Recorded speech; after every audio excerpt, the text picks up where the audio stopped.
الحمدللہ رب العالمین والصلاة والسلام علی رسولہ الکریم وعلی آلہ واصحابہ اجمعین۔ ہم سورہ یوسف میں جو قصہ گزشتہ کئی دنوں سے پڑھ رہے ہیں، اس سے قصہ یوسف اور زلیخا کے نام سے بھی جانا جاتا ہے، اور زلیخا نام اس وجہ سے ہمارے ہاں روایات میں آ گیا کہ یہود کی جو کتاب ہے بنی اسرائیل کی تلمود یا تالمود، اس میں اس عورت کا نام زلیخا لکھا ہوا ہے۔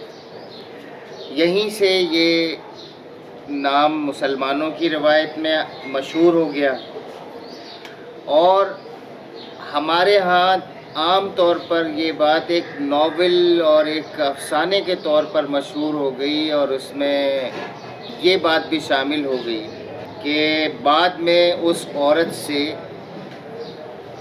حضرت یوسف علیہ السلام کا نکاح بھی ہوا۔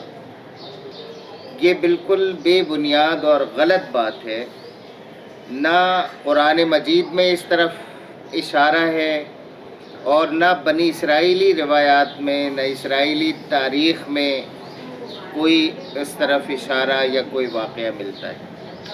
اور یہ بات ذہن میں رکھنی چاہیے اپنے تمام صاحبان ایمان کو کہ نبی کی ذات سے، نبی کے مرتبے سے بالکل گری ہوئی یہ بات ہے کہ کوئی وہ ایسی عورت سے نکاح کر لے جس سے خود اس بدچلنی کا اس کو سابقہ پیش آیا ہو۔ یعنی یہ نہیں کہ وہ بدچلن مشہور ہو، بلکہ خود وہ گواہ ہو اس بات کا اور اس کے ساتھ ہی یہ واقعہ پیش آیا ہو، تو یہ ہو نہیں سکتا۔ قرآن مجید نے قاعدے کلیے کے طور پر یہ بات بتا دی ہے کہ الخبیث للخبیثین والخبیثون للخبیثات والطیبات للطیبین والطیبون للطیبات۔ بری عورتیں برے مردوں کے لیے ہیں، اور برے مرد بری عورتوں کے لیے، اور پاک عورتیں پاک مردوں کے لیے ہیں، اور پاک مرد پاک عورتوں کے لیے۔ اس لیے یہ بات آپ نے سنی، اور میں آپ کو ریکویسٹ کروں گا کہ آپ اسے عام لوگوں کو بھی بتائیں کہ خدا کے واسطے یوسف علیہ السلام کے ساتھ زلیخا کا ذکر اس طرح سے نہ لیا کریں کہ یہ کوئی لو اسٹوری ہے اور یہ کوئی دو طرفہ کوئی کہانی ہے، شروع میں، بیچ میں یا بعد میں۔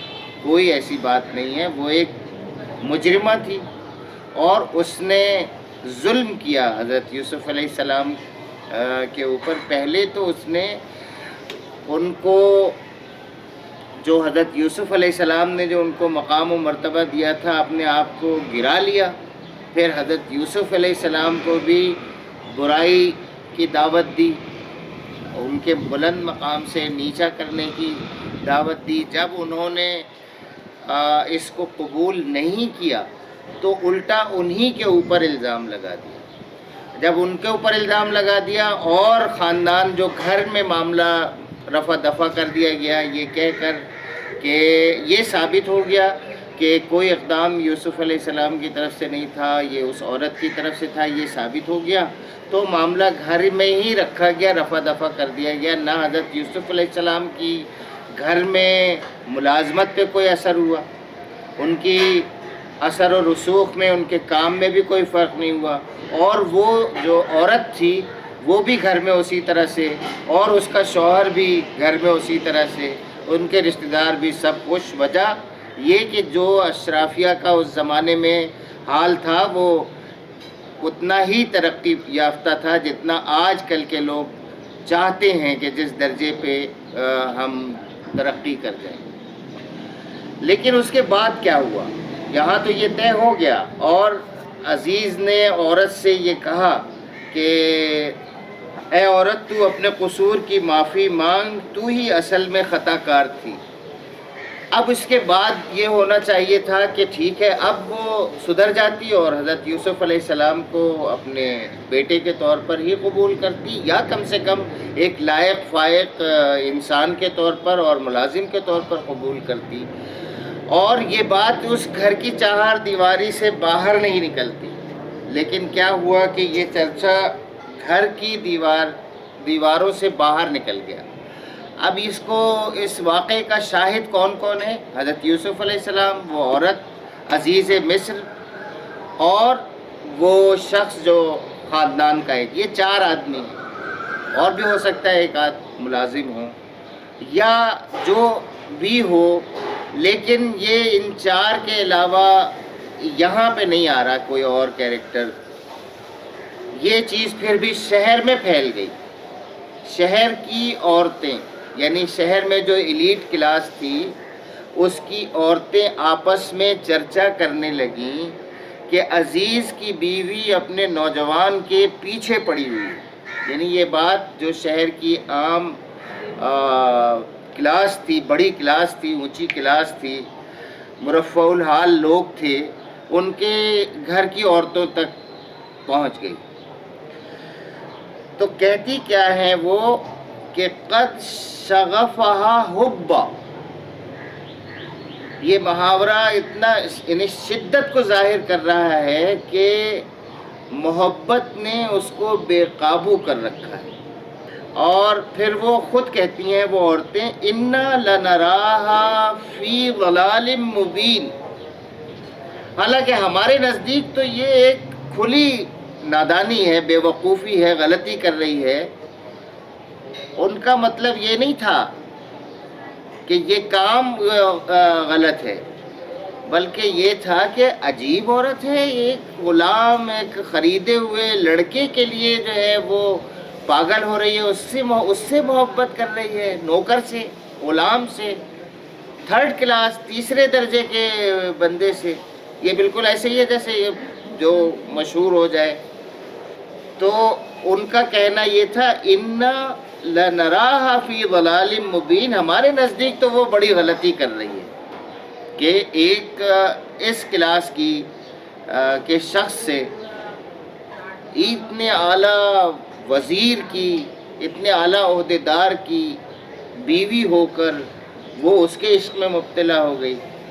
جب اس عورت نے ان کی یہ بات سنی تو ان کو بلاوا بھیج دیا، دعوت دے دی، اور ان کے لیے تکیہ دار مجلس آراستہ کی، یعنی ایسی کہ جب ریلیکس ہو کر جس میں وہ بیٹھیں، ایسی مجلس جس میں وہ ریلیکس ہو کر بیٹھیں اور انجوائے کریں۔ اور ضیافت میں ہر ایک کے آگے ایک ایک چھری رکھ دی گئی، جو پلیٹ، چھری، پھل وغیرہ کھانے کا جو طریقہ ہوتا ہے۔ پھر عین اس وقت پر جب کہ وہ پھل کاٹ کر کھا رہی تھی، ایسا لگتا ہے کہ مجلس میں جیسے ابتدائی ضیافت کے طور پر ہوتا ہے، فروٹ کی ٹوکری رکھ دی جاتی ہے، چھری رکھ دی جاتی ہے، پلیٹ رکھ دی جاتی ہیں، تو لوگ جو ہے وہ کوئی اس وقت کا سیزن کا پھل ہوگا یا ان کے ہاں پھلوں کا کیا کمی ہوگی، جو اشرافیہ ہوتی ہے جس بھی ملک کی، ان کے لیے تو وسائل کا کوئی مسئلہ نہیں ہوتا، ساری دنیا سے چھٹ چھٹ کے ان کے پاس چیزیں آتی ہیں اور اعلیٰ درجے کی آتی ہیں، تو وہ پھل کاٹ کاٹ کے وہ عورتیں کھا رہی ہیں۔ اس عین موقع پر اس عورت نے یوسف علیہ السلام کو اشارہ کیا کہ ان کے سامنے نکل آ جاؤ، ادھر اس طرف سے گزر جاؤ۔ وہ بیٹھی ہوئی کھا رہی ہیں مجلس میں، اور بے ساختہ بس انہوں نے کہا کہ تم ادھر سے گزرو۔ جب حضرت یوسف وہاں سے گزرے ہیں، جب ان عورتوں کی نگاہ اس پر پڑی تو وہ دنگ رہ گئی اور اپنے ہاتھ کاٹ بیٹھی، یعنی اس طرح سے مشغول ہو گئیں وہ دیکھنے میں۔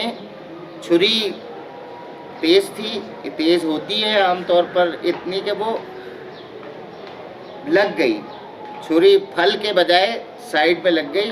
عورتوں کے ہاتھ کٹنا کوئی اس کا مطلب یہ نہیں ہوتا کہ وہ پورا ہاتھ کٹ گیا، ان کے ہاتھ سبزی پھل کاٹتے کھاتے کٹتے ہی رہتے ہیں، معمولی سے کٹس جو ہیں وہ لگتے ہی رہتے ہیں۔ یہ وہی مطلب ہے کہ معمولی سا اس کو اپنے ہاتھ کاٹ بیٹھیں اور بے ساختہ پکار اٹھیں